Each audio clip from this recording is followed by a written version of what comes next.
우리가 살고 있는 이 시대는 믿는 사람이든 믿지 않는 사람이든 대개 포스트 모더니즘 시대다, 이제 그렇게 이야기를 해요. 포스트는 나중이란 뜻이에요. 그러니까 모더니즘 이후 시대가 지금 우리가 살고 있는 포스트 모더니즘 시대다, 이제 그렇게 이야기합니다. 포스트 모더니즘 시대의 가장 큰 특징은 뭐냐 하면 절대적인 것이 없다는 거예요. 절대적인 게 없다. 모든 게 다 상대적인 거다.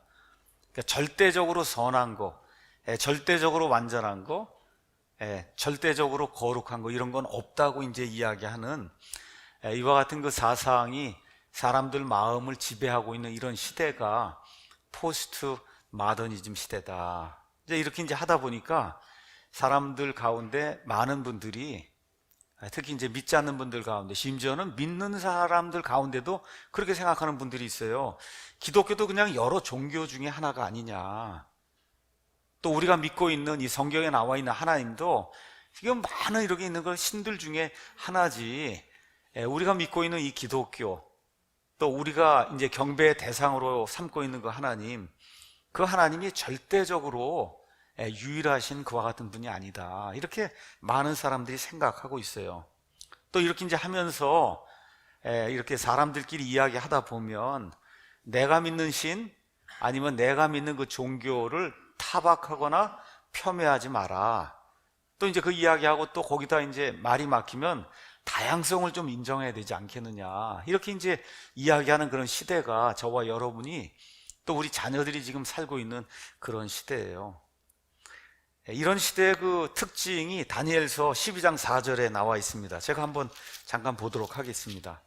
다니엘서 그 12장 4절에 가서 보면 맨 마지막 때에 이루어질 일을 이렇게 이제 표현했습니다. 그러나 오 다니엘아, 너는 끝이 임하는 때까지 그 말씀들을 닫아두고 그 책을 봉인하라. 맨 끝에, 세상의 맨 끝이 임하는 그때에는 많은 사람이 이리저리 다름질하고 지식이 증가하리라. 이렇게 이제 돼 있어요. 지식이 증가한다는 거예요. 교통이 발달한다는 거예요. 이제 이렇게 이제 하다 보니까 어떤 일이 생기느냐. 많은 사람들이, 흩어져 있던 그런 많은 사람들이 이제 뭉치는 그런 일이 생겨요. 그걸 우리가 이제 멜팅이 된다, 그렇게 얘기하는 겁니다. 멜팅. 이렇게 녹아든다는 거예요. 녹아든다.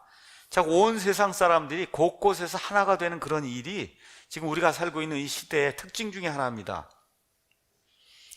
하나님께서 이제 처음 만드신 그 세상을 이 세상 사람들의 그 사악함 때문에 노아의 홍수를 통해서 이제 심판하시고, 그리고 홍수 이후에 사람들이 다시 온 세상에 나가서 퍼져서 살면서 하나님이 원하시는 땅을 정복하고, 그래서 하나님이 원하시는 그와 같은 계획과 목적을 이해하고 결국은 마귀와의 그 영적 전쟁을 하는 그런 군사가 되라고 하나님이 이렇게 말씀해 주시는데, 그 일을 위해서 가장 필요한 것이 뭐냐? 온 세상으로 퍼져나가야 되는 거예요. 근데 창세기 10장, 그 다음에 창세기 11장 여기 가서 보시면 아시는 것처럼 니무롯이라고 하는 그런 사람을 중심으로 해서 하나님의 이 기본적인 명령을 거역하는 그런 일이 생기고, 그러면 결국은 어떻게 해요? 그 사람을 중심으로 해서 바벨탑을 쌓는 그런 일이 이 창세기 이제 11장에 이제 기록이 되어 있어요. 그 바벨탑 쌓는 이유가 뭐냐? 우리가 흩어짐을 면하자는 거예요. 하나님은 흩어져 나가서 하나님의 일을 하는 그와 같은 하나님의 사역자죠. 그러니까 하나님의 일을 하는 이런 사람이 되도록 사람을 이렇게 만들고 홍수 이후에도 살려주시고 그 일을 하는데, 마귀의 이 속임수에 빠지고 또 마귀의 그런 사주를 이제 받다 보니까 하나님을 직접적으로 대적하는 거예요. 그 뭐냐? 흩어짐을 면하자. 그러니까 다시 말씀드려, 하나님은 사람들이 흩어져 나가야 하나님의 일을 한다고 생각을 하시고, 마귀는 사람들을 어떻게 하든지 한 군데로 모아서, 그래서 모든 게 이렇게 멜팅이 되는 이러한 그 사회를 만들어야 본인 자신의 어떤 그 일을 추진할 수 있다. 이제 이렇게 되는 일이 이제 성경에 기록이 되어 있습니다. 그래서 우리 하나님께서는 이 사도행전 17장에 가서 보시면 이렇게 이제 기록을 하셨어요. 사도행전 17장 26절 27절. 그분께서 사람들의 모든 민족들을 한 피에서 만드사 온 지면에 거하게 하시고 미리 정하신 때와 그들을 위한 거주의 경계. 미국 사람들은 저 미국 아메리카 대륙에 살고, 한국 사람은 여기 한반도에 살고, 유럽 사람들은 저쪽에 살고, 아프리카, 이거 다 사람의 거주의 경계를 하나님이 정해 놓으셨는데, 이것은 그들이 혹시라도 줄을 더듬어 찾다가 발견하면 그분을 구하게 하려 하십니다. 이게 자꾸 떨어뜨려 놔야만, 그래 사람들이 곤고한 가운데 우리 힘으로 무언가 할 수 없구나 하는 생각을 가지고 하나님을 찾는 그런 일이 조금이라도 더 발생할 수 있다는 거예요. 예. 자, 그런데 지금 이 시대가 특별히 이제 21세기 여기 들어오면서부터 나타난 그 현상이 있어요. 그것은 뭐냐 하면 과거에 이렇게 여러 나라를 다스리던 이런 그 식민지를 많이 다스리던 뭐 영국이라든지 프랑스, 그 다음에 뭐 독일, 또 심지어 이제 미국, 이제 이 동양에서는 싱가포르 이런 나라들 이제 가서 보시면 영어로 멜팅 팟이 됐어요. 팟은 솥이란 얘기예요. 다시 말씀드려, 수많은 인종들이 교통이 발달하고 지식이 이렇게 증가하고 이렇게 하다 보니까, 그러니까 이 한 나라, 옛날엔 거의 하나의 민족으로 구성이 돼 있던 이러한 그런 나라들이 지금은 여러 인종이 이렇게 뭉쳐 사는 이와 같은 일이 지금 발생하고 있고, 여러분 아시는 것처럼 다문화 요새 많이 들어보시죠? 우리나라만 해도 뭐 단일 민족이고 자랑하고 그러댔는데 지금 외국 사람이 한 100만 명 된다 하다 보니까 여러 무슨 다문화 이런 얘기 여러분 많이 들으실 거예요. 또 다인종 국가도 이제 굉장히 많이 생기고, 또 이러는 가운데 아시는 것처럼 시리아 난민 사태가 생겨서 수백만 명이 온 세상이나 강제적으로 퍼져나가는 이런 일이 이제 생기면서 여러 가지 사상과 철학, 그 다음 이념, 그렇잖아요. 사람들이 이거 원래 하나 가지고 이렇게 한 지역을 살댔는데 다 흩어져 가면서 가면 뭐 얘기하는가? 다양성을 인정하고, 내가 믿는 신을 인정하고, 내가 믿는 그와 같은 종교를 인정해라 해서 각종 사상이 융합이 되는, 우리가 그래서 음식도 요새 퓨전 음식이라고 그러잖아요. 이거 뭐 고유한 한국 음식 마냥 아니다, 거기다 뭘 이렇게 만들어서 더해갖고, 말 그대로 다른 식으로 얘기하면 짬뽕이거든요. 이거를 좋은 말로 퓨전이라고 그렇게 얘기를 하는 건데, 어쨌든 그런 일이 지금 생기는 거예요. 다문화 세상, 다양성, 이제 이렇게 하다 보니까 타종교를 인정해라. 그러니까 지금 심지어 이 동성애 문제도 나오는 게 그거예요. 너무나 당연한 거 아니에요? 그렇죠. 남자와 여자가 결혼해야 되는 게 너무나 당연한데, 이제 뭐라, 동성애도 인정을 해라, 이제 그렇게 나오면서 사람들 가운데 심지어 정체성 문제가 생겨요. 태어나면서도 남자 여자가 결정된 게 아니라 성이라고 하는 건 이거 점점 자라나면서 스스로 결정하는 거라는 거예요. 이러다 보니까 성이 80개예요. 남자가 있고 여기 여자가 있으면 이 사이에 성이 80개. 이러한 지금 시대가 지금 우리가 살고 있는 그런 시대예요. 다양한 거, 뭐 이상한 그런 사상과 이념 이런 것들이 사람을 지배하는 그런 시대예요. 자, 이런 세상에서 저나 아니면 우리의 아이들이 이런 세상에서 우리가 믿는 이 복음만이 진짜다, 그거를 고수를 하면서 남에게 전달해야 되는 거야. 내가 믿는 하나님만이 참 하나님, 우주 공간 전체를 다 창조하신 참 하나님이시다. 이분만이 유일하신 하나님이시다. 내가 믿는 예수 그리스도, 바로 그분만이 유일하신 구원자, 여러 구원자 중에 하나가 아니라 유일하신 구원자. 여러분 그렇게 믿으십니까? 네. 그렇죠. 우리가 가지고 있는 이 성경, 이것만이 유일하신 진리다. 지금 이거를 저와 여러분이 믿고 그 다음에 고수하고, 우리 아이들이 이걸 들고 나가서 어떻게 하든지 믿음 생활하고, 이런 사람들에게 이걸 어떻게 하든지 전달해서, 그래서 예수 그리스도의 십자가 보혈의 공로를 통해 이 사람들이 구원받도록 하는 그와 같은 사명을 가지고 지금 저와 여러분이 살고 있는데, 지금 우리가 살고 있는 이 세상이 이게 이렇게 녹록하지 않은 세상이에요. 너무나 많은 사람들이 자기들 나름대로의 생각을 가지고, 근데 그 생각이 여러 사람들에게 다 이렇게 혼합이 돼갖고, 그 사람들이 올리고 뭐 이렇게 이거 올려갖고서는 마치 바벨탑을 쌓듯이 지식과 이거 해서, 그래서 결국은 하나님이 없다고 하는 지금 이와 같은 시대에 저와 여러분이 지금 살고 있는 거예요. 이러다 보니 뭐 직장 생활을 하든지 아니면 주부들 무슨 모임에 가든지 뭐 이렇게 이제 하다가 결국 무슨 이제 종교 이야기가 나와요. 뭐 예수님 이야기가 나오고 성경 이야기가 나오고 이제 이렇게 이제 하면 어떻게 결국 가서 너네 것만 맞고 우리 건 틀리냐, 틀리다는 말이냐, 이제 그 얘기가 이제 나오는 거잖아요. 그렇죠? 너 건 맞고 내 건 왜 틀리다고 하느냐, 다양성을 좀 인정을 해야 되지 않느냐. 얼마 전에 제가 존 파이퍼 목사님 팟캐스트를 이렇게 이제 듣고 이제 가다 보니까 싱가포르에 사는 어떤 분이 그분에게 이제 질문을 한 거예요. 우리 그 싱가포르 여기에는 많은 종교, 답답한 종교 엄청나게 많이 있고, 이런 가운데 내가 지금 믿음 생활을 하려고 하다 보니, 뭐 직장 생활하고 뭐 하다 보니 사람들 만나면 그래도 예수님 명령에 따라 내가 믿는 이 진리를 이렇게 전달하고 이렇게 이제 하다 보니 자꾸 갈등이 생기고 다툼이 생기고 어려움이 생긴다는 거예요. 그러면서 이분이 이렇게 이야기한 거예요. 제가 예수 그리스도의 복음과 이런 거 전달하면 그러면 꼭 상대방이 끝에 가서 이른다는 거예요. 그렇다면 내 종교는 가짜고 그러면 나는 죽으면 지옥에 간단 말입니까? 그걸 한번 확실하게 나한테 얘기를 좀 해달라. 싸우다가 이제 끝에 가서 그러면 내 종교는 가짜고, 그렇죠? 그 다음에 이렇게 되면 그럼 나는 지옥에 가는지 그거 좀 확실하게 한번 이야기를 해달라. 그 다음에 이제 또 뭐라고 또 얘기하냐, 모든 종교가 다 선한 거 아니냐, 불교든 뭐든 가서 살면 남 도와주라 그러고, 그렇죠? 성실하게 살라 그러고, 이게 뭐가 나쁜 게 있냐는 거예요. 이렇게 되니까 다른 사람의 종교도 좀 인정을 해야지. 왜 오직 예수님만 통해서, 그렇지 않으면 지옥 불속에 간다고 왜 그렇게 이야기를 하는지, 이거 많이 듣는 그런 이야기잖아요. 제가 이야기를 이제 듣고 또 목사님 이제 설교하는 그런 얘기를 듣고 곧 이걸 한번 좀 이야기를 한번 해야 될 그런 필요가 있지 않겠는가. 그 안에 제가 아주 감명을 받은 그런 내용이 있기 때문에 좀 전달을 해야 되겠다, 이렇게 이제 생각을 했어요. 자, 세상이 이렇게 다양성을 추구하는 포스트 마더니즘 그런 시대입니다. 이런 세상에서, 그러니까 다 여러 가지가 진리라는 세상에서 하나만 진리라고 하는 거, 그렇죠? 유일한 진리, 유일한 성경, 그렇죠? 유일한 하나님, 유일한 복음, 유일한 구원자, 하나만 이야기하는 거예요. 그렇죠? 이게 대단히 힘든 거예요. 전달하기도 힘들고 구원받은 다음에 이걸 지키기도 힘들고 대단히 힘들어요. 그래서 저와 여러분이 믿는 바가 무언가를 오늘 좀 공고히 해야 되겠다.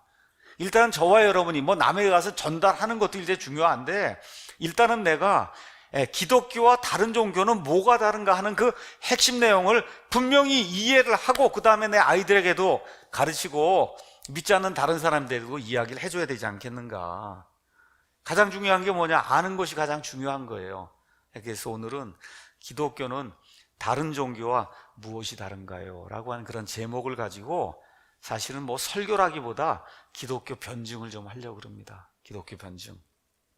자, 첫 번째 저와 여러분이 이해해야 될 게 있어요. 구원받지 못한 이런 사람들하고 이렇게 대화를 나누게 될 때 그 사람의 상태가 어떤 건가를 저와 여러분이 정확하게 이제 이해를 해야 됩니다. 고린도후서 3장 잠깐 가서 보겠습니다. 고린도후서 4장에 가서 보면 예수님을 믿기 전에 사람들의 상태가 어떤가가 정확하게 그 안에 이렇게 기록이 되어 있어요. 만일 우리의 복음이 가려졌다면 열심히 가서 말씀을 전합니다. 예수님만 유일한 구원자입니다. 그 길을 통해서만 오직 구원 받습니다 하고 해서 복음을 이렇게 전하는데 꽉 막히는 게 있어요. 복음이 가려져요. 앞만 가서 얘기해도 안 돼요. 그렇죠? 이게 복음이 우리에게, 어떤 사람이 갔더니 우리의 복음이 가려졌다면 그것은 잃어버린 자들에게 가려졌다는 거예요. 잃어버린 자들, 결국 뭐예요? 구원받지 못하고 지옥 불속에 들어갈 수밖에 없는 그런 사람들에게 이 복음이 꽉 막힌다는 거예요. 그런 사람들에게. 왜 그런 일이 발생하느냐? 그들 속에서 이 세상의 신, 누구예요? 마귀가 믿지 않는 자들의 마음을 이렇게 가려갖고 하나님의 형상이신 그리스도의 영광스러운 복음의 빛이 그들에게 비치지 못하게 하였느니라. 이거를 저와 여러분이 일단 이해를 해야 된다는 거예요. 내가 이렇게 복음을 이렇게 전하려고 왜 이렇게 이 사람이 왜 이렇게 이걸 반대하고, 왜 이렇게 그냥 어떤 면에서 그냥 뭐라 그럴까, 극렬히 반대한단 말이에요. 이게 그렇죠? 왜 그러냐? 그들 속에서 이 세상이신 마귀가 하나님의 형상이신 그리스도의 그 영광스러운 빛이 이렇게 비치는 거를, 그걸 아예 차단을 했다는 거예요. 여러분 옆에 이렇게 보시면 잘 보이잖아요. 여기다 암막 커튼 이렇게 해 놓으시라고. 암막 커튼 하면 밖에 보여요? 안 보이잖아요. 마귀가 그 일을 하고 있다는 거예요. 그러니까 그 내용을 이해를 하고 그 사람들이 이해할 수 있는 그런 방향으로 저와 여러분이 기독교와 다른 종교가 무엇인가를 설명을 해줄 수가 있어요. 무조건 믿어야 되는데 이렇게 해서 안 된다는 거예요. 설명을 좀 해줄 수 있어야 된다는 거예요. 자, 남녀노소, 유명, 무명, 무식, 유식, 또 재물이 많으냐, 뭐 재물이 없느냐 이런 거 상관없이 구원받기 전에 이 세상에서는 여러 가지 지위도 있고 많은 학문도 공부할 수 있고 많은 돈도 갖고 있고 이럴 수 있어요. 대통령도 할 수 있어요. 그럼에도 불구하고 구원받지 못한 그런 사람의 상태가 마귀가 그 사람 마음속을 딱 암막 커튼으로 가리고 있어서 하나님의 복음이 들어갈 수 없는 그런 상태다. 요걸 잘 이해를 하시고 이 사람들하고 같이 우리가 대화를 나눠야 된다는 거예요. 자, 그래서 이렇게 태어나면 누구나 다 그 상태로 태어나요. 저도 마찬가지고 여러분도 마찬가지. 구원받기 전에 상태가 다 그런 상태입니다. 자, 그래서 구원받기 전에, 그래서 이제 아직도 어둠에 갇혀있는 그런 사람들에게는 성경이 무엇라고 이야기하냐, 저와 여러분이 전달하는 이 예수 그리스도의 복음이 심히 공격적이고, 잘 들으셔야 돼요. 그 믿지 않는 사람들 예수님의 복음이 심히 공격적이고 심히 극단적으로 비친다는 거예요. 그게 사실이라는 겁니다. 자, 우리 한번 고린도전서 나와 있는 말씀 한번 보도록 하겠습니다. 고린도전서 1장에 가서 보니까 사도 바울이 우리에게 정확하게 이렇게 이야기를 해요. 1장 18절에 십자가를 선포함이 멸망하는 자들에게는 어리석은 것이로되 구원받은 우리에게는 하나님의 권능이니라. 예수님의 십자가를 통해서만 구원받을 수 있습니다 하고 이게 선포하는 게, 멸망하는 자들, 마귀가 마음속을 이렇게 암막 커튼으로 딱 이렇게 해서 가리고 있는 그 사람들에게는 그게 그렇게 어리석은 일이라는 거예요. 그렇게 어리석은 일이다 이게. 근데 이 일이 구원받은 사람에게만 하나님이 사람을 구원할 수 있는 그와 같은 권능이 된다, 이제 그렇게 이야기를 하는 거예요. 그러면서 20절에 지혜로운 자가 어디 있냐, 서기관이 어디 있냐, 이 세상에 변론가가 어디 있냐, 하나님께서 이 세상의 지혜를 어리석게 만들지 아니하셨느냐. 그러니까 이 모든 사람들 어때요? 이게 암막 같은 이렇게 가려져 있는데도 불구하고 뭐 많이 안다고 이야기한다는 거예요. 모두 알고 내가 다 안다고 이렇게 이야기하는데, 하나님이 이 세상의 지혜를 안다고 하는 그런 사람들, 이런 사람들 그 지혜를 어리석게 만들었다는 거예요, 하나님께서. 그래서 하나님의 지혜에 있어서는 세상이 지혜로 하나님을 알지 못하였으므로 하나님께서 복음 선포의 어리석은 것, 이 하나님의 말씀을 가져다가 이게 날라다 주는 게 그게 복음 선포인데, 이 복음 선포의 그 말 전하는 그걸 통해서 하나님께서 믿는 자들 구원하시는 것을 기뻐했다. 그리고 사도 바울이 이 세상에는 두 종류의 사람이 있다는 거예요. 하나 유대인이 있고 하나는 그리스인이 있다. 유대인들은 표적을 요구하고 그리스인들은 지혜를 추구하나 우리는 십자가에 못 박히신 그리스도를 선포하노니, 다른 얘기 안 합니다. 우린 예수님만 통해서 구원받는다, 그것만 이야기하는 거예요. 그러니까 그분은 유대인들에게는 걸려 넘어지게 하는 것이요, 그리스인들에게는 어리석은 거다. 자, 지금부터 한 2000년 전쯤에 유대인들 입장에서 한번 생각해 보세요.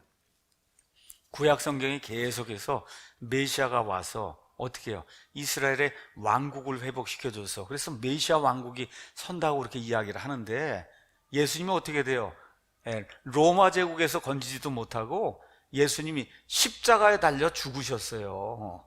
맞습니까, 여러분? 그러니까 유대인들의 입장에선 진짜 이거는 말도 안 되는 거, 걸려 넘어지게 만드는 거예요. 지금까지 메시아가 오면 로마 제국의 이 속박에서 우리를 구출하고 뭐 이렇게 해갖고 메시아 왕국이 서고 우리가 으뜸가는 그런 민족이 되고, 지금 이걸 기대하고 있는데 와서 십자가에 달려 죽었단 말이에요, 우리 예수님이. 그걸 가서 이렇게 전달하려고 하면 그럼 어떻게 실족거리가 된다는 거예요. 실족거리가 된다. 그 다음에 이 그리스 사람들은 뭐를 추구한 사람이냐? 지혜를 추구한 사람들이에요. 이 지혜를 추구하면서 특별히 그리스 사람들 가운데 있던 그 사상이 뭐냐 하면 영지주의라는 게 있었어요. 영지. 이 영적인 어떤 지혜, 이거를 추구해서 그리고 뭐 이렇게 해서 하나님께 나아갈 수 있다, 이걸 추구했는데 영지주의자들이 주장하는 게 있었어요. 그건 뭐냐, 하나님은 지고하시고 여기 인간 세상은 더럽기 때문에, 그렇기 때문에 하나님과 이 인간 세상 완전히 분리가 되어 있다는 거예요. 그런데 지금 기독교에서 전달하는 게 뭐예요? 하나님이 사람의 몸을 입고 이 땅에 오셔서 십자가에서 피를 흘리고 죽었다는 거예요. 그걸 통해서 구원받는다고 얘기하니까 말 그대로 이 지혜 추구하는 이 사람들이 이렇게 어리석은 일이 어디 있냐는, 여러분 지금 우리가 이걸 이해한다고 생각하지만 한번 불교 국가나 이슬람 국가에 하나님을 모르는 게 전체가 다 그런 사람한테 가서 그걸 전달하면 그 사람들이 얼마나 이걸 어리석다고 생각을 하겠느냐, 지금 그렇게 얘기하는 거예요. 그러니까 믿지 않는 사람들이 우리가 그런 걸 전달하면 마귀가 이 진리의 빛을 지금 가리고 있기 때문에 그 사람들이 우리 생각할 땐 너무 공격적이다, 그렇죠? 너무 극단적이다, 자기 것만 주장한다, 그렇게 얘기하는 게 그 사람들 입장에서는 맞는 거라는 걸 우리가 인지를 일단 해야 된다는 거예요. 여러분 이해하시겠죠? 저와 여러분이 아무리 부드럽게 얘기해도, 말은 부드럽게 하는데, 그렇죠, 아무렇게 해도 그건 그 사람들에게 공격적이고, 그렇죠, 그 사람들을 생각하기에 극단적인 이와 같은 교리다, 이렇게 그분들이 생각할 수밖에 없다는 거예요. 자, 눈이 열리기 전에 그런 행태가 여기 사도행전 17장에 나옵니다. 여러분이 아시는 것처럼 사도행전 17장에 가서 보시면 사도 바울이 아테네에 들어갔어요. 아테네에 가서 16절 가서 바울이 아테네에서 그들을 기다릴 때 그 도시가 온통 우상 숭배에 빠진 것을 보매 그의 영이 그의 속에서 격동을 했다 그랬어요. 가는 데마다 우상이, 여러분 그리스 로마 신화에 나오는 신이 뭐예요? 그게 다 사람처럼, 그렇죠, 뭐 이상한 나쁜 짓도 하고 뭐 다 그런데 그게 다 신이에요, 그게. 근데 어떻게 도시 자체가 다 신이에요. 다 신이에요. 가는 데마다 뭐 신상을 만들고 이렇게 이제 돼 있는 거예요. 도시 자체가 완전히 다 신입니다. 자, 그러면서 이 사람들이 어떤 일을 추구했냐, 21절 기존에 있던 어떤 거나 뭐 이런 거 들었던 이런 거는 원치 않는 거예요. 모든 아테네 사람들과 거기 있던 나그네들은 새로운 어떤 것을 말하고 듣는 것 외에는 자기들의 시간을 달리 쓰지 않았다는 거예요. 많은 사람들이 뭐 아테네 이런 문명을 보러 여기 이제 방문하고 이러면 저쪽에서 중국 사람 뭐라 그러니 뭐 하는, 이런 거 듣는 거, 이거에만 시간을 쓰는 거예요. 여가를 그런 데만 지금 보내는 거예요.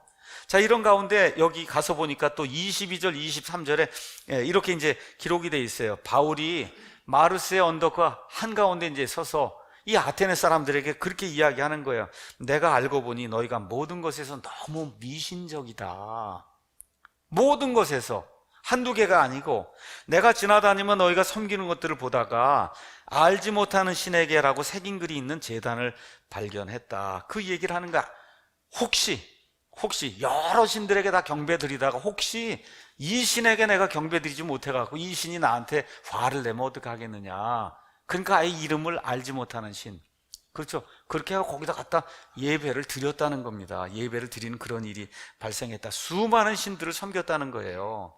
그러면서 24절 25절에 바울이 이야기하는 거는 뭐냐, 세상과 그 안에 모든 것을 만드신 하나님은 하늘과 땅의 주심으로 손으로 만든 전들에 거하지 아니하시고 또 무엇인가를 필요로 하는 것처럼 사람들의 손을 통해 경배를 받지 않는다. 이게 무슨 얘기예요?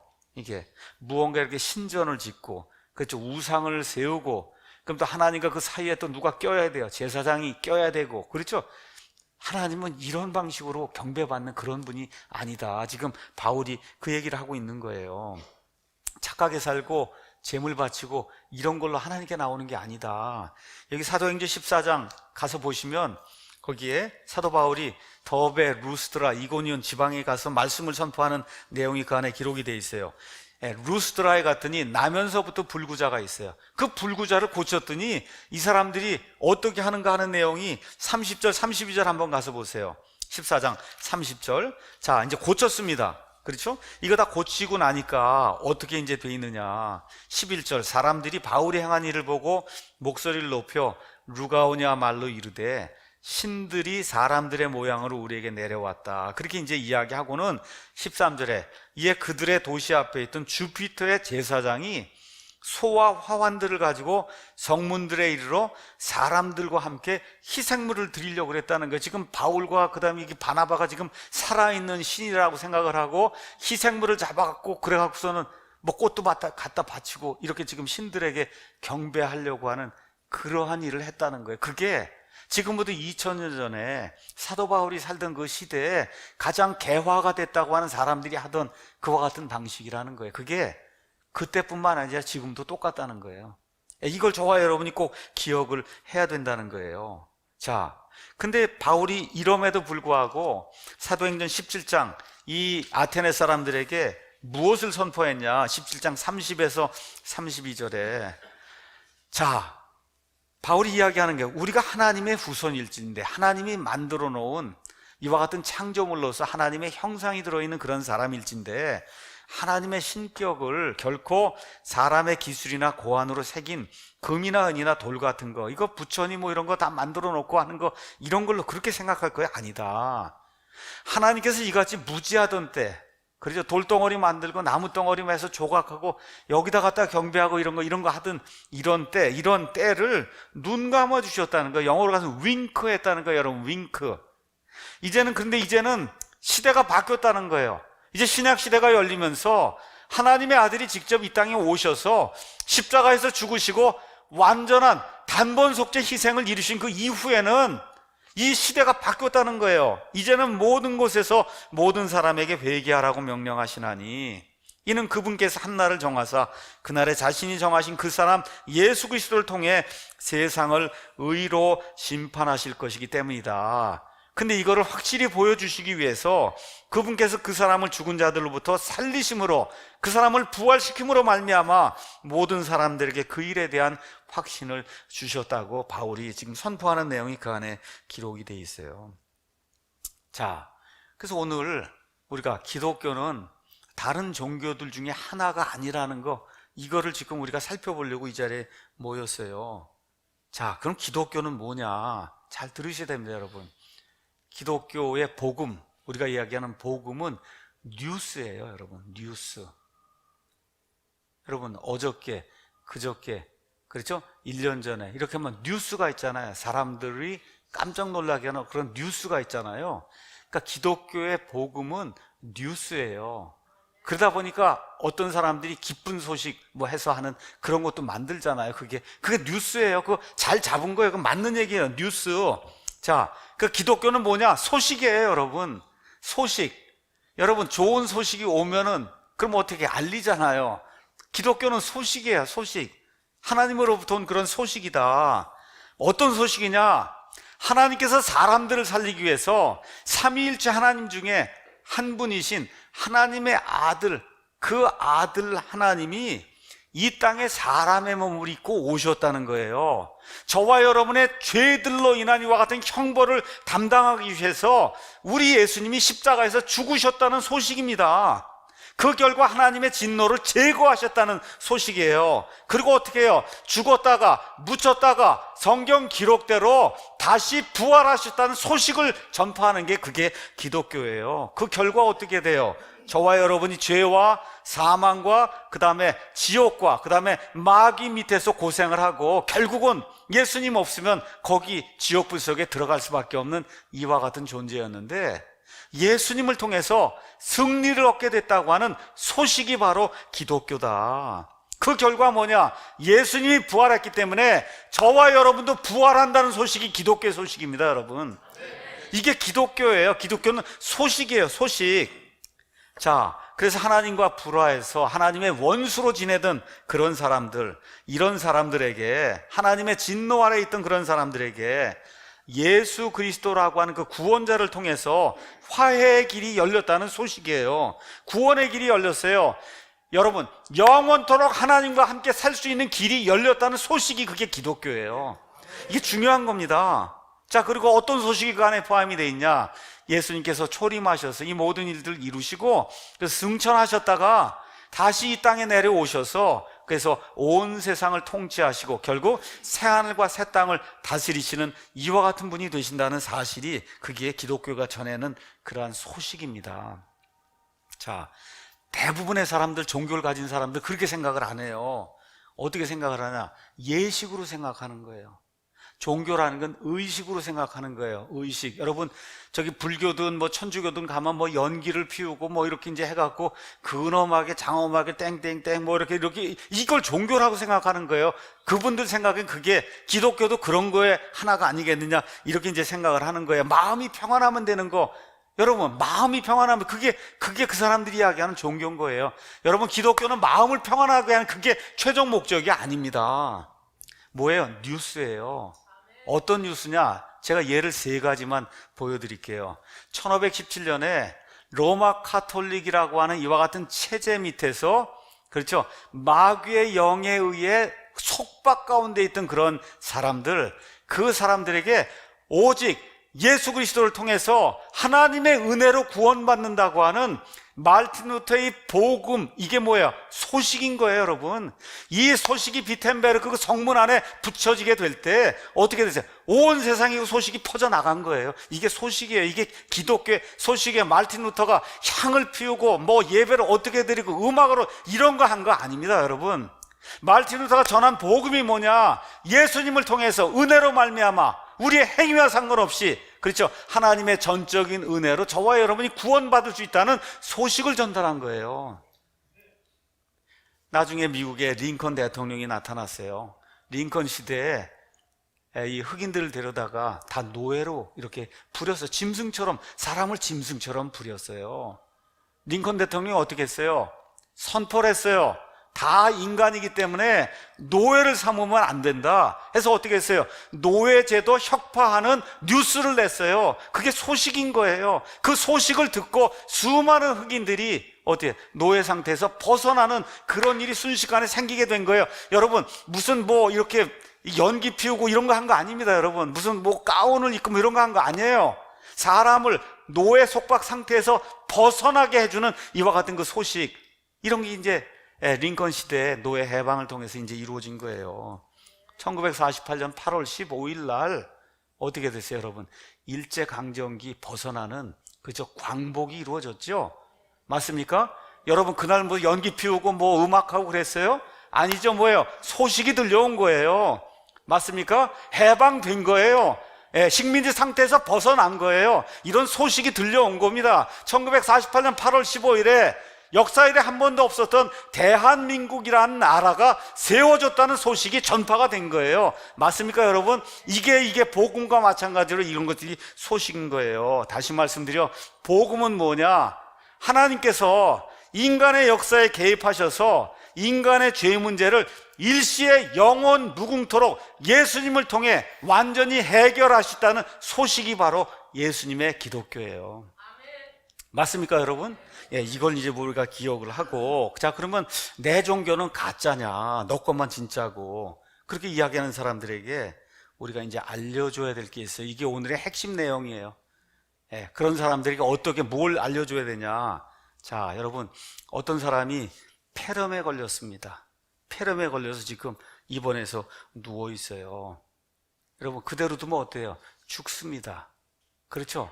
자, 이런 가운데 한 부류의 사람은 어떻게 하냐? 불경도 들고 오고, 코란도 들고 오고, 책도 들고 오고, 뭐 사서 삼경 뭐 등등 해서 여러 가지 사람 보기에 좋은 그런 뭐 잠언 뭐 이런 거 다 이렇게 들고 와갖고, 너무 힘들지, 폐렴 걸려서 너무 힘들지, 이 얘기 들으면 마음이 평안해질 거야. 그리고 읽어주는 거야. 뭐 이렇게 읽고 저렇게 읽고, 그거 다 읽고 나서는 마음을 편하게 해야 된다.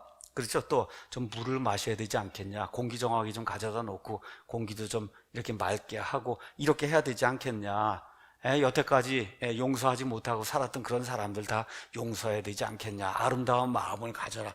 여러분, 이건 나쁜 거예요, 좋은 거예요? 좋은 건 나쁜 거 아니에요. 그럼 여러분, 이거 가짜예요, 진짜예요? 여러분, 이거 가짜예요? 그 진짜예요? 그것도 진짜예요. 가짜 아니에요. 그런데 문제가 뭐예요? 폐렴 환자를 절대 못 고칩니다. 맞습니까? 폐렴 환자를 절대 못 고쳐요. 뭐 1초, 2초, 뭐 10분 도움은 될 수 있어요. 기분을 좋게 만들 수 있어요. 근데 어때요? 폐렴 환자 절대 못 고쳐요. 이게 종교예요. 못 고칩니다, 여러분. 폐렴 환자를 살리려면 반드시 뭐가 있어야 돼요?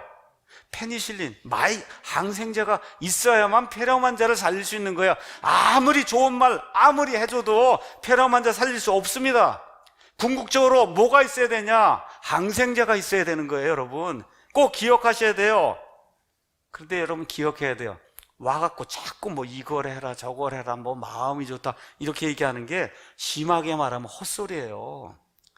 더 나쁘게 얘기하면 이것들 하다가 죽습니다. 여러분 기억하셔야 돼요. 지금 항생제를 찾아서 이걸 맞아야 되는데 뭐 뜨거운 물을 마셔라 뭐 마음을 평안하게 해라, 그렇죠? 뭐 옛날에 지은 거 뭐 죄 지은 이런 사람들 다 용서해라 뭐 이거 하는 거 이거 잘못해서 오래 그거 하면 죽습니다. 맞습니까? 세상의 종교가 그런 거예요. 기독교는 생명을 다루는 거예요. 생명을 다루는 거예요. 기독교는. 이걸 저와 여러분이 기억해야 돼요. 이게 바로 기독교와 세상 종교 간의 차이예요. 생명의 문제. 생명을 예수님이 뭐라고 말씀하셨느냐? 한 사람의 혼이 온 천하 우주 만물보다 더 귀중하다 그랬어요. 이게 지금 사느냐 죽느냐를 다루는 게 그게 기독교예요. 그게 아니라 세상의 나머지 모든 건 뭐예요? 1분, 10분, 뭐 아니면 많이 해봐야 죽을 때까지 80년, 그렇죠? 마음 조금 편안하게 살고, 그렇죠? 남한테 해코지 안 하고 살고, 조금 착한 일 하고 살고, 이렇게 하는 그걸 가르쳐 주는 게 그게 세상의 종교라고 하는 거. 그래서 저와 여러분이 기억해야 될 게, 그분들에게도 꼭 기억해서 말씀드려야 될 게 뭐냐? 하나님의 말씀에 따라 저나 당신이나 다 죄인으로 태어난다는 거, 이걸 꼭 어떻게 하든지 이해를 시켜야 돼요. 그게 무슨 얘기냐? 더 나쁜 얘기를 하면 마귀의 자식으로 태어난다는 거예요. 여러분 구원받기 전에는 아무리 훌륭해도 마귀의 자식이라는 거예요. 마귀의 왕국에 속해 있다. 그 결과가 뭐예요? 결국 지옥불 속에 들어간다는 거예요. 그 이유가 뭐냐? 우리가 죄인이기 때문에 그렇다는 거예요. 죄인이기 때문에 우리 안에 엄청난 죄들이 발생하는 거고, 그 결과 하나님의 심판을 받는다는 거예요. 그러니까 사람이 지옥에 가는 이유는 종교 때문에 가는 게 아니에요. 단 하나, 죄인이기 때문에 가는 거예요. 그러니까 이 문제를 해결할 수 있는, 생명의 문제를 해결할 수 있는 그 대안을 저와 여러분이 줘야 되는 거예요. 그러면 죄는 뭐냐? 성경이 이야기하는 죄는 아주 간단해요. 하나님의 영광에서 떠나는 게 죄예요. 하나님의 거룩하심에서 떠나는 게 죄예요. 하나님의 완전하심에서 떠나는 게 죄예요. 하나님의 이 아름다움에서 떠나는 게 그게 죄다. 그래서 로마서 3장 23절에 모든 사람이 죄를 지어 하나님의 영광에 이르지 못했다, 그렇게 이야기하는 거예요. 하나님은 100% 옳은 분이에요. 옳아요. righteousness를 가지고 있는 분이에요. 세상 모든 사람들 다 이렇게 벗어나는 거예요. 그래서 죄의 열매가 곧 죄들이라고 성경이 우리에게 이야기하고 있는 거예요.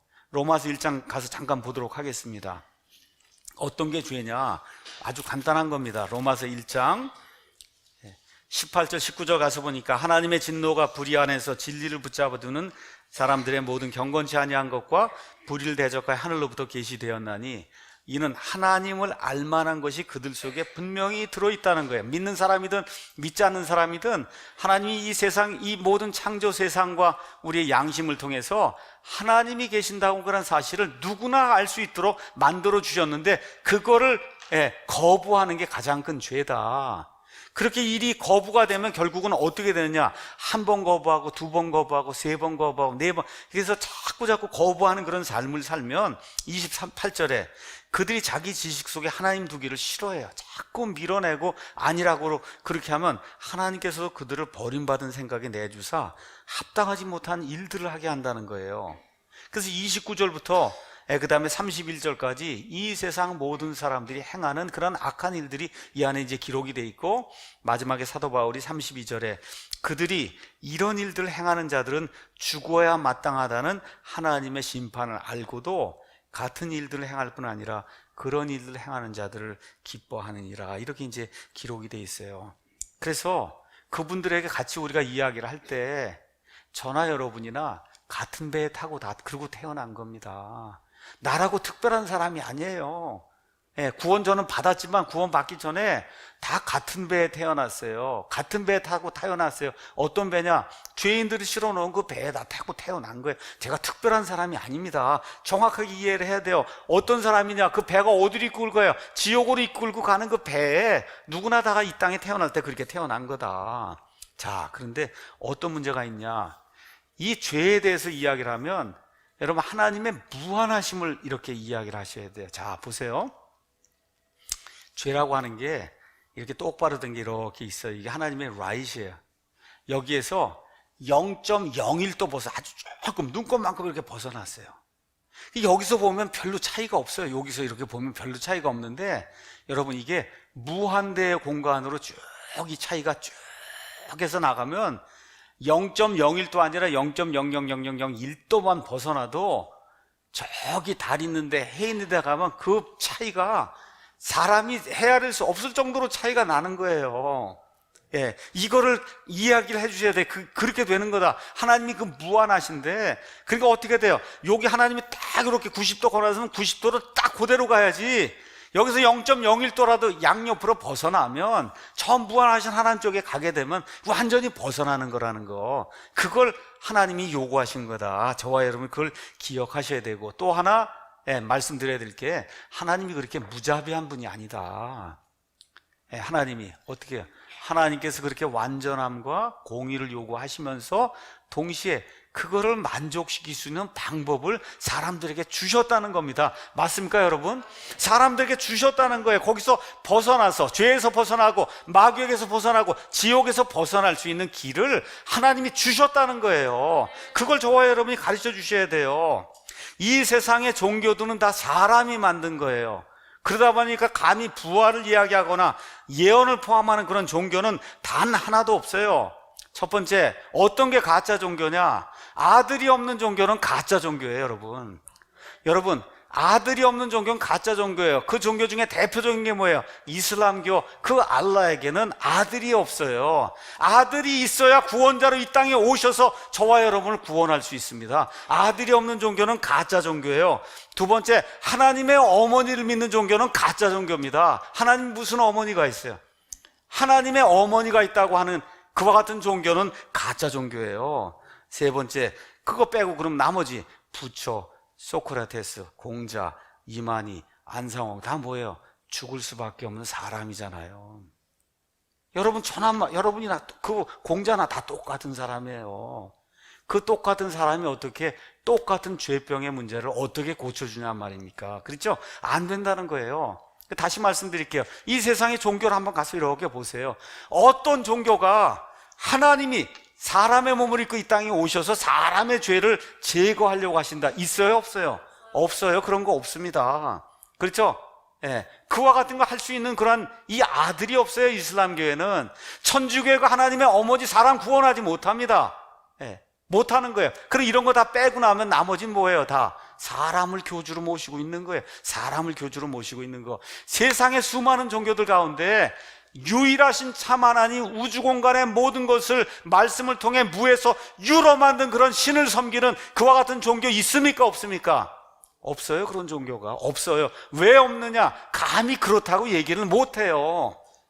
여러분, 감히 어떻게 그렇다고 얘기를 해요? 자기들도 양심이 있는데 못합니다. 그거를. 다만 뭐예요? 이 성경에 하나님만 무에서 유로 말씀을 통해 모든 걸 창조하셨다고 이야기하실 수 있는 유일한 신이란 사실을 저와 여러분이 알려줘야 되는 거예요. 한번 물어보세요. 그런 신이 있나? 다른 종교에. 너가 믿는 그 신이 이런 거 한 적이 있냐? 할 수 있냐? 아니면 한 적이 있느냐? 그래서 한번 물어보세요. 뭐라? 다 아니라 그러죠. 다 아니라고 이야기하는 거예요. 종교를 요약하면 이런 거예요. 선하게 살면 다 복받는다. 이게 종교예요, 여러분.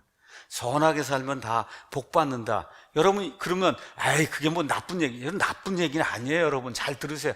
선하게 살면 복받는다가 나쁜 얘기라고 하면 저 사람이 화를 내요. 잘 들으셔야 돼요. 나쁜 얘기 아니에요. 선하게 살면 복받고, 그렇죠? 아들 딸들이 잘 될 수 있다 이거 얘기하는 그거 나쁜 거 아닙니다.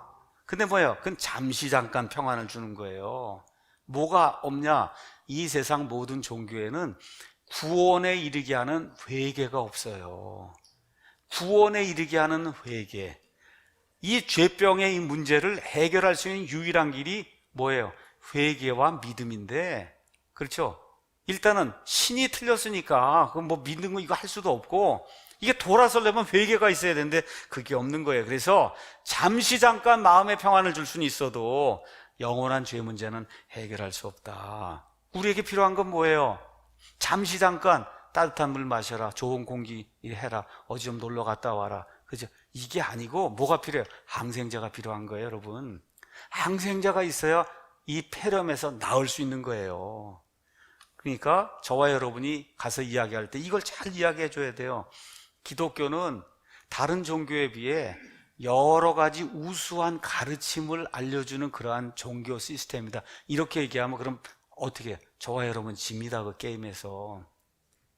여러분, 우리 기독교는 선하게 살아라, 착하게 살아라, 그렇죠? 뭐 고상하게 살아라, 마음을 평안하게 가져라. 여러분, 이런 거 이야기하는 그러한 종교 시스템이 아니에요. 이건 그 세상 종교가 하는 거예요. 우리 기독교는 그런 거 얘기하는 게 아니에요. 기독교도 선하게 살라고 얘기합니까? 안 합니까? 착하게 살라고 얘기하죠. 거기서 끝나면 그 종교에 끝나는 거예요. 거기서 끝나면 종교로 끝나는 거예요. 주일날 목사가 서서, 그렇죠, 윤리와 도덕만 이야기하고 끝나면 그러면 종교 행위한 겁니다, 여러분. 그게 아니라 우리 뭘 가르쳐야 되냐? 생명을 가르쳐야 되는 거예요. 생명. 그래서 기독교는 뭘 가르쳐 주는 거냐? 사망과 지옥 문제를 해결해 주는 복된 소식을 전하는 거예요. 사망과 지옥, 지금 폐렴에 걸렸어요. 죄병에 걸렸어요. 지금 조금 있으면 죽습니다. 이걸 어떻게 항생제를 써서 그걸 어떻게 살려내는 그 일 하는 게 그게 기독교다. 여러분, 항생제 이렇게 하는데 달콤한 말 이런 거 아무 소용, 그런 거 전혀 필요 없는 거예요. 뭐만 들어가면 돼요? 항생제만 들어가면 되는 거예요, 여러분. 항생제만 들어가면 살아나는 겁니다, 여러분. 예. 그래서 하나님이 직접 마련해 주신 구원 방도, 그 방도는 뭐냐? 하나님이 오늘 읽은 말씀처럼 세상을 이처럼 사랑하사 자신의 독생자를 주셨으니, 이처럼 어느 정도? 자신의 아들을 내주실 정도로 세상을 이렇게 사랑하사 누구든지 그를 믿는 자는 멸망하지 아니하고 영존한 생명을 얻게 하려고 하나님이 그 소식을 우리에게 주셨다는 거예요. 행위가 아니라 어떻게 해요? 믿는 거예요. 이 세상의 모든 종교는 다 뭘 해야 된다는 거예요. 착하게 살아야 된다는 거예요. 구제해야 된다는 거예요. 그렇죠? 이렇게 하면 마음이 평안해진다는 거예요. 극락에 간다는 거예요. 우리 기독교는 그런 식으로 해서 우리 하나님의 의를 만족시킬 수 없다고 이야기하는 겁니다. 오직 하나님의 은혜로 구원받을 수 있는 거다. 그래서 여기에 우리의 부활과 영생이 달려있는 거고 하나님의 본성에 참여하는 게 달려있다는 거예요. 여러분, 하나님의 본성에 참여한다, 이게 굉장한 말입니다. 사람을 하나님이 하나님의 형상으로 만들었다 그랬어요. 형상을 얘기하면 여러분 동상이라고 생각해 보세요. 이승만 대통령 동상이 여기 있어요. 그 이승만 대통령 동상을 보면 누구 생각이 납니까, 여러분? 그렇죠, 이승만 대통령 생각이 나죠? 그러면 사람을 하나님의 형상, 동상으로 이렇게 만들어 놨어요. 그럼 제가 여기는 여기 이명석 형제나, 그렇죠? 예, 우리 여기 여병수 형제 이렇게 보면 누가 생각이 나야 돼요? 하나님이 생각이 나도록 그렇게 만들어 놓은 거예요. 하나님께서 그 하나님의 이미지를 다 이 안에 넣어 주신 거예요. 그렇죠? 그래서 어떻게 돼요? 결국 구원받으면 그 하나님의 이미지가 복원이 되는 거예요. 죄 짓기 전에 아담이 가졌던 그 하나님의 이미지, 그 형상이 복원이 돼서 하나님이 영원히 사는 것처럼 저와 여러분이 영원히 사는 하나님의 형상을 가졌기 때문에 영원토록 사는 그 일이 우리에게 발생한다. 이게 기독교의 복음입니다. 세상 어떤 종교도 이와 같은 거 알려주지 않아요. 기억해야 됩니다. 그래서 우리가 조심해야 될 게 있어요. 어떤 종교가 더 가르침이 더 좋으냐, 이런 거 갖고 싸우면 안 됩니다. 모든 종교는 다 선하게 살라고 얘기해요. 나쁜 이 사람을 이렇게 갈취해서 뭐 하려는 이런 건 나쁜 거 빼고는 가면 다 착하게 살라고 그래요, 모든 종교가. 그러니까 우리가 착하게 살라고 하는 것만큼 우리도 착하게 살라고 그런다, 이걸 다 비교하면 그러면 끝이 없는 거예요. 그거는 도토리 키재기 지금 하고 있는 거예요. 우리 기독교가 다른 건 뭐냐? 근본적으로 죄, 사망, 그 다음에 마귀, 그 다음에 지옥, 그 다음에 영원히 하나님과 함께 사느냐, 영원히 지옥과 함께 사느냐 하는 이 생명의 문제를 우리 기독교는 다루고 있는 거다. 근데 또 하나 중요한 게 있어요. 이 기독교의 특징이 뭐냐? 이와 같은 그 엄청난 은혜를 받을 자격이 없는 사람에게 하나님이 무료로 그걸 주시는 거예요. 이 세상의 모든 종교는 열심히 해야 되는 거예요. 자기가 열심히 해야 이와 같은 은혜가 임하는 거예요. 근데 그런 받을 자격이 없는 사람에게 그럼에도 불구하고 예수님을 통해 나아가게 될 때 하나님이 오케이 하고 하나님이 그와 같은 은혜 무한대의 사랑을 거저 주시는 이와 같은 체계가 그게 기독교 체계입니다. 그래서 이 좋은 소식을 알리는 게 그게 기독교의 핵심이에요. 그래서 이 소식을 듣고 예수님을 영접하면 누구나 영원히 살게 된다고 성경이 우리에게 이야기하고 있는 거예요. 이런 면에서 기독교만 유일하게 복된 소식입니다, 여러분. 복된 소식이에요. 기쁜 소식인 거예요. 자, 그러면 또 딴 분이 와서 그래도 우리 종교도 좀 존중을 해줘야 되지 않느냐, 그렇게 이야기하면 우리가 이렇게 해. 기독교의 메시지보다, 소식보다 더 좋은 소식이 있으면 제가 존중하겠습니다. 우리 소식보다 더 좋은 소식이 있으면 내가 존중하겠다. 그렇죠? 그렇지 않으면 뭐예요? 시간 낭비하는 겁니다, 여러분. 기억하셔야 돼요. 시간 낭비하는 거예요. 폐렴 환자에게 좋은 잡지 주고 좋은 영화 보라 그러고 그 좋은 차 타라 그러고, 그렇죠? 지금 내일 모레 죽게 생겼어요. 그렇죠? 예. 거기다 무슨 좋은 소파 주고 좋은 집 주고, 그렇죠? 좋은 비행기 주고, 아무리 해도 그 사람 죽는 거 막을 수 없는 거예요.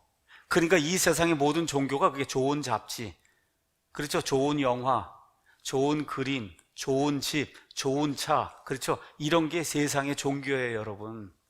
우리 기독교가 거기에 머물면 기독교도 그 정도로 끝나고 마는 거예요. 근데 우리 그게 아니에요. 뭐예요? 폐렴 환자를 살려낼 수 있는 항생제가 바로 우리 기독교다. 이걸 꼭 기억하셔야 되는 거예요. 여러분, 이거 폐렴 환자가 지금 죽으려고 그러는데 좋은 비행기 준다 그러고 좋은 차 준다 그러면 옆에 있던 의사들이 화를 냅니다. 이 사람 지금 죽게 생겼는데 지금 뭐 하고 있는 거냐? 여러분, 맞습니까? 이 사람이 죽게 생겼는데 지금 주사를 놔야 되는데 지금 무슨 좋은 잡지, 좋은 물, 좋은 음료, 그렇죠? 좋은 음식, 고기, 이게 그거 아니에요. 이게 기독교와 타 종교 간의 이와 같은 차이예요. 뭐가 필요해요? 항생제가 필요한 거예요. 죄병을 이길 수 있는 항생제. 다시 한번 말씀드릴게요. 많은 사람들이 생각하는 종교, 기독교는 어떤 거냐?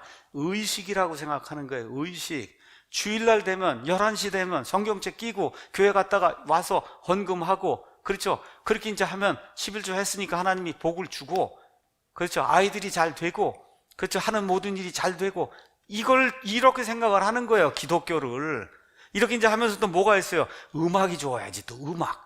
기독교는 음악이 아닙니다, 여러분. 기독교는 무슨 관습이 아니에요. 무슨 형식이 아니에요. 기독교는 그런 거 아닙니다. 뭐냐? 복된 소식이에요. 어떤 복된 소식이냐? 죽음에서, 그렇죠? 다시 살아나서, 그래서 사망 권세를 벗어나서, 마귀의 권세를 벗어나서, 지옥 권세를 벗어나서 내 힘으로 한 게 아니라 아무 공로가 없음에도 불구하고 주여 하나님만 믿습니다, 나를 만드신 하나님만 믿습니다 하고 하나님 앞에 나아갈 때 하나님이 무한대 사랑을 베풀어 주시는 그 소식이, 그게 기독교예요. 폐렴 환자를 살리는 그 항생제, 이 죄병 환자를 살리는 그 항생제가 바로 기독교의 복음이다. 그래서 저와 여러분이 꼭 기억해야 될 게 뭐냐? 하나님이 세상을 이처럼 사랑하셨다는 거, 다른 종교엔 없다는 거예요. 여러분, 다른 종교 이런 데 가서 이렇게 하는 거 보세요. 이슬람 이런 데 한번 가서 보세요. 사람을 죽이지 살립니까, 여러분? 한번 가서 보세요. 사람을 속박 속에 집어넣어서 죽이지 살리지 않아요. 로마 가톨릭 교회가 극심한 그런 나라들 한번 가서 보세요. 어떻게 사람을 죽입니다. 불교가 극심한 나라 한번 가서 보세요. 사람을 죽여요. 억압 속에 집어넣습니다. 그렇죠? 종교가 궁극적으로 하는 게 사람을 죽이는 거예요. 기독교는 그게 아니에요. 하나님의 신 자유를, 영혼의 자유를 가지고 마음껏 하나님을 자기 의지적으로 섬기는 이와 같은 그 소식이 바로 기독교의 소식이에요. 그래서 우리가 사람들하고 이제 이야기를 할 때, 자꾸 종교 이야기를 할 때 이걸 잘 구분하셔야 돼요. 좋은 잡지 주는 거, 좋은 영화 보라는 거, 이런 게 아니라 우리는 항생제를 주는 거다. 이게 듣기가 좀 거북할 수 있어요. 듣기가 거북해요. 십자가를 선포함이 좀 어리석게 보일 수 있어요. 공격적일 수 있어요. 그런데 뭐래? 그것만이 사람을 살리는 겁니다, 여러분. 그것만이 사람을 살리는 거예요. 사도 바울이 그것만이 사람을 살리는 걸 발견하고 이 세상에 내가 지금까지 가지고 있던 모든 걸 다 똥으로 여긴다고 그렇게 이야기했던 거예요. 그것만이 사람을 살리는 거예요. 그래서 그런 분들에게 한번 물어보셔야 돼요. 당신의 신은 어떻게 당신을 구원하는가? 어떻게 구원하는가? 이거 자꾸 물 떠다 주고 이런 거 말고 이 죄와 지옥 불속과 이 마귀와 여기에서 어떻게 당신의 신이 당신을 이렇게 구원해 주는가, 그걸 한번 이야기해 달라. 그렇죠? 그거를 저와 여러분이 한번 물어야 되는 거예요. 지금 현 시대에는 그런 신들만 있는 게 아닙니다. 뭐가 또 신이냐? 본인이 신이에요. 본인이. 내 자신이 신이야. 다 할 수 있다는 거야. 스마트폰만 있으면 다 할 수 있다 그러고. 그렇죠? 그러면 내가 내 문제 해결할 수 있는가 한번 좀 물어보셔야 돼요. 내가 내 문제 해결할 수 있는가? 그것도 한번 물어보셔야 돼요. 내 신이 할 수 있나? 아니면 내가 할 수 있나? 스마트폰이 할 수 있나? 컴퓨터가 할 수 있나? 한번 물어보셔야 되는 거예요. 한마디로 기독교의 특징은 고린도후서 5장 17절에 이렇게 이제 기록이 되어 있습니다. 이거 말씀 읽고 마치겠습니다. 5장 21절에 하나님께서 죄를 알지 못한 그분 예수 그리스도를 우리를 위하여 죄가 되게 하신 것은 우리가 그분 안에서 하나님의 의가 되게 하려 하십니다. 그래서 하나님이 구하는 것은 다른 거 아무것도 없어요. 의만 구하는 거예요. 올바른 거, 100%딱 올바른 거. 사람이 못 줍니다. 죄병을 앓고 있기 때문에. 그렇죠? 그러니까 어떻게 해야 돼요? 하나님이 전가해 주시는 의를 입으셔야 돼요. 하나님이 의롭다고 칭해주는 의를 입으셔야 돼요. 저와 여러분 무슨 죄를 많이 지었음에도 불구하고 내 아들 예수 그리스도의 피를 통해 너는 의롭다고 꽝꽝꽝 이렇게 쳐주시는, 재판정에서 의롭다고 인정해 주시는 그 의를 입는 게 그게 기독교예요. 그게 기독교가 전하는 핵심 소식이에요. 가서 그래서 친구나 누구하고 이야기할 때 그게 있냐고 물어봐야 되는 거예요. 그게 있냐? 너 안에 그게 있냐? 너가 믿는 그 종교 체제 안에 그게 있냐? 아니면 너가 믿는 신 안에 그게 있느냐? 이런 것들을 꼭 기억하면서 기독교는 죄병에 대한 항생제다. 다른 것 소용없습니다. 다른 거 오히려 그거 하면 죽습니다, 여러분. 그렇죠? 달콤하게 해요. 그거 하면 오히려 죽어요. 어떻게 해요? 듣기 싫은 것 같아도 항생제를 맞아야 구원받는다는 거, 이거를 전달한 저와 여러분이 되기를 예수님의 이름으로 축원합니다. 기도하겠습니다.